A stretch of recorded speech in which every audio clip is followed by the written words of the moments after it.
Fariduddin Attar, le livre de l'épreuve, chapitre 11e. Le pèlerin tout entier, joie et lumière, arriva tel le feu embrasé devant l'enfer, et dit : Ô toi, prison des bannis de la voie, toi, asile des rois infortunés, tu es le cautère de l'âme des exclus, le feu dévorant le cœur des absents. À l'essence cachée, tu es le poison, à la substance animale le creuset de la violence. La flamme de ta passion, lorsqu'elle prend, embrase la chaîne des amants. Mais les chaînes carquant à leur cou, sciez aux amants passionnés. Pourquoi as-tu revêtu habit de guerre ? Je ne sais contre qui tu t'acharnes. Voici que d'amour, à force de brûler, tu te consumes d'une soif sans cesse plus intense. Tu as beau enrouler tes boucles, tu n'es pas au nombre de ceux qui languissent. Tu as beau brûler, tu n'es pas au nombre de ceux qui se consument. Si tout entier de désir tu te calcines, pourquoi ensuite brûler et dévorer ainsi ? Si tu dérobes son feu afin de brûler toi-même, pourquoi, une fois acquis, le colporter de la sorte ? Toi qui es flamme et ardeur, par ce tien embrasement arrange mon affaire. À ces paroles, le feu s'engouffra dans l'enfer. On aurait dit l'océan précipité dans les limbes. Il répondit : Je brûle à mon propre chagrin. Mon tourment est lourd comme la montagne en flammes. J'agonise de soif. Ne me visite que ceux condamnés à la boisson brûlante, au châtiment douloureux. Je m'épuise entre deux extrêmes, amande d'un même noyau. Le feu ardent et le froid intense. Je réduis en cendres l'homme et la pierre, et moi, de mon propre effroi, je me consume. Je ne redoute ni possession ni possédant. Ma crainte vient de toute chose périe.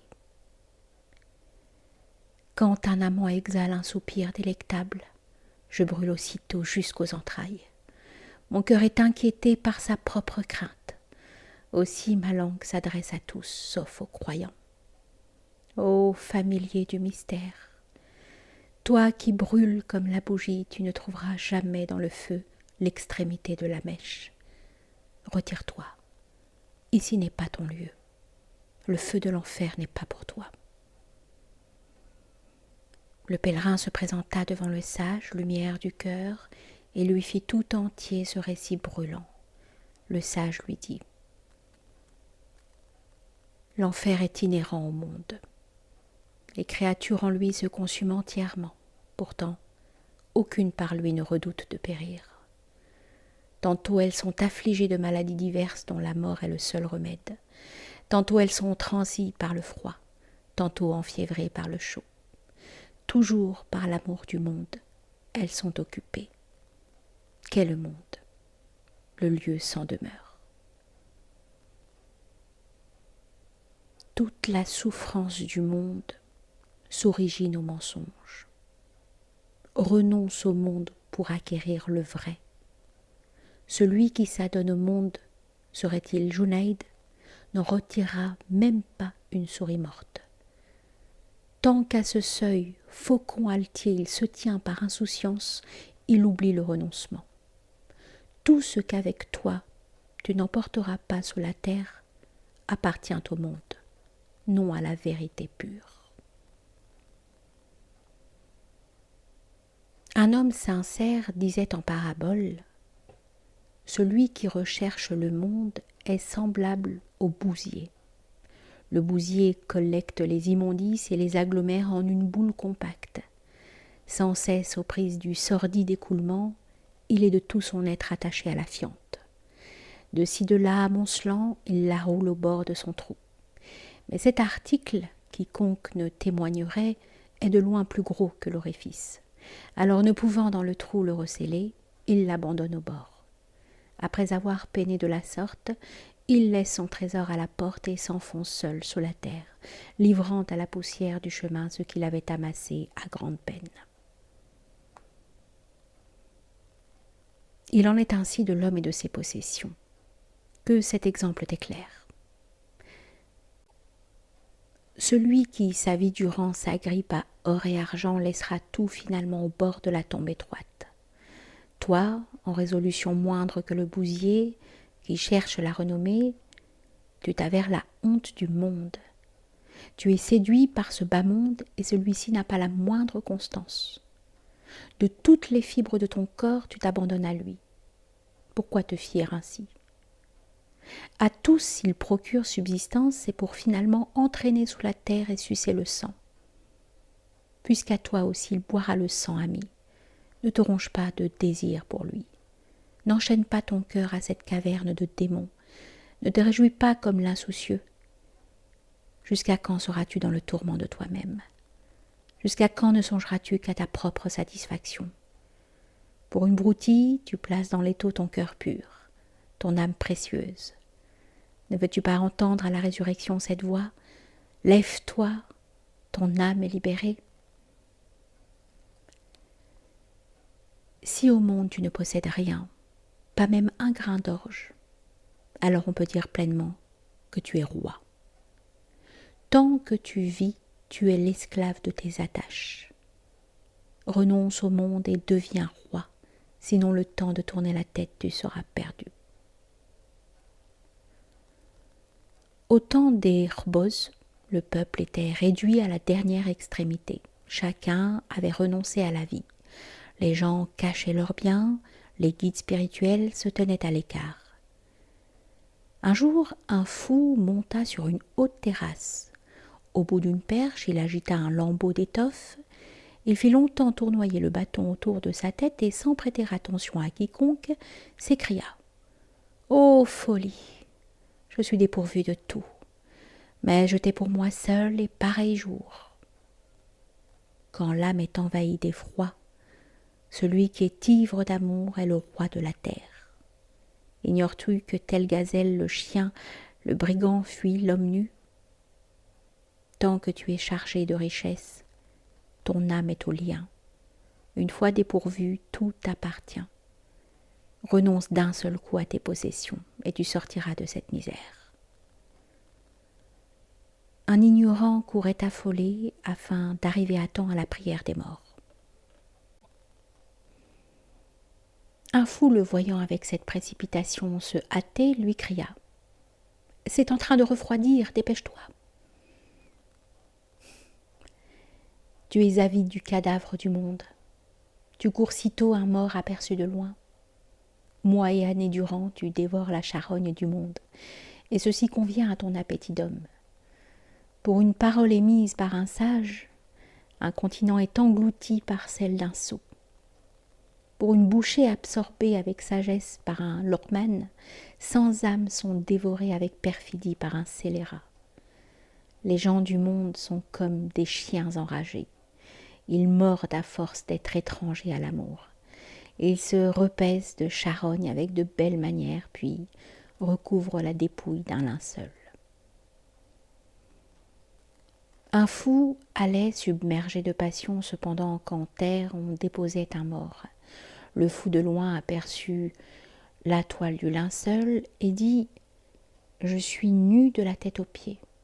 De ce cadavre, ôtons le drap et faisons-nous une chemise. » Ayant ouï ces paroles, un passant s'écria « Misérable, ceci est indigne d'un bon musulman. » « La belle affaire, dit l'homme.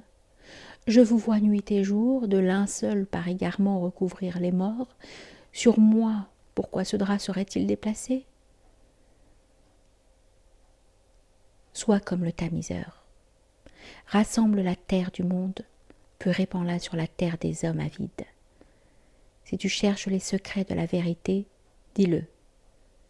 Et renonce à ce monde de charogne, car pour une bouchée de pain accordée, 100 fléaux te sont infligés. À chaque instant, tu subis un dommage, espérant qu'un jour peut-être te vienne un profit.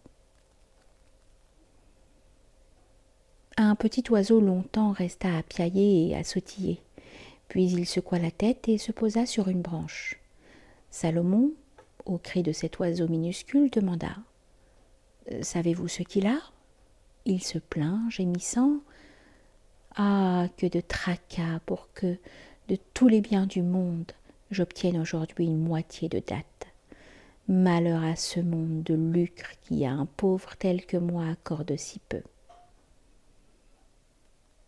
Puisqu'une moitié de date te suffit, réclamer le royaume de Kerman serait indigne. Qui est purifié de la demeure terrestre devient lumière absolue, alors même qu'il retourne en poussière. Qui est détaché d'ici-bas, telle l'aube enveloppe le monde par l'éclat de sa vérité. Un jour, Ben Saïd Mahna, le cheikh Auguste, se trouvait au bain avec un homme chargé d'années. C'était un bain excellent, l'eau et le feu étant à point accordés. « Ah, cheikh !» s'écria le vieil homme, « quel bain agréable ! Il offre en vérité délices et ravissement. »« Ignores-tu pourquoi ?» demande le cheikh. « Je sais, répondit l'homme, et vais à l'instant te le dire. C'est parce qu'un cheikh tel que toi s'y trouve que ce bain est à ce point délicieux. J'attendais de toi meilleure explication, dit le cheikh. Pourquoi me faire intervenir ? Alors, dit l'homme, réponds toi-même, vénérable cheikh, car tu ne parles qu'avec justesse. C'est un bain infiniment délicieux, dit le cheikh, parce que pour tout article de ce bas monde, il n'y a d'autre avec toi qu'un seau et un pagne. Et encore, ces deux objets ne t'appartiennent pas. Harn se trouvait en route à l'heure torride. Il aperçut dans les parages un poteau. Comme il se dirigeait vers cette ombre chétive, Bol surgit d'un autre côté et dit « Renonce au faste, esprit capricieux, puisqu'à présent de tous les trésors du monde te suffit l'ombre d'un poteau. À quoi bon ces jardins, ces belvédères, ces kiosques et ces armées quand l'ombre d'une barre suffit ? Puisque tout se réduit à une ombre, l'opulence est peu de chose. Ce bas monde est comme un crocodile à tête dressée. Il engouffre bien et mal jusqu'au fond du gosier. À tous, il lie les mains jusqu'à la résurrection. Nul n'échappe à sa ruse. Les lions pris à ses chaînes obéissent à son ordre et deviennent captifs. Si par insouciance tu es l'ami du monde, tel l'oignon tu ne seras tout entier que pelure. Il était jadis un maître qui avait appris par cœur 400 malles de livres. L'étude et la dévotion étaient ses seules occupations. Pas un instant il ne s'en libérait. En ce temps-là vivait un prophète. La voix divine en son âme avait ouvert une porte. Il dit à ce pieux érudit, « Impatient, tu as beau être nuit et jour au travail en adoration, puisque tu chéris le monde, Dieu ne t'accordera rien. À quoi bon cette vanité ? Tant que de ton cœur tu n'as pas rejeté le monde, ta place est l'enfer dévorant. Connaissance et dévotions accumulées ne procurent jamais au commerce du monde que l'enfer. Tant qu'il te reste un atome d'attachement pour ce monde, tu ne fais qu'un avec l'enfer. Pourquoi cours-tu à ta perte ? Pourquoi tiens-tu l'ennemi en affection ? Jusqu'à quand, charogne entourée de vautours, chériras-tu cette demeure misérable ? Le monde est une vieille bossue qui chaque jour tue 100 000 époux. À chaque instant, elle se farde de couleurs différentes. À chaque souffle, elle convoite 100 époux. De son talisman, nul ne se méfie. Dans la terre et le sang, combien de cadavres elle tient enfouis.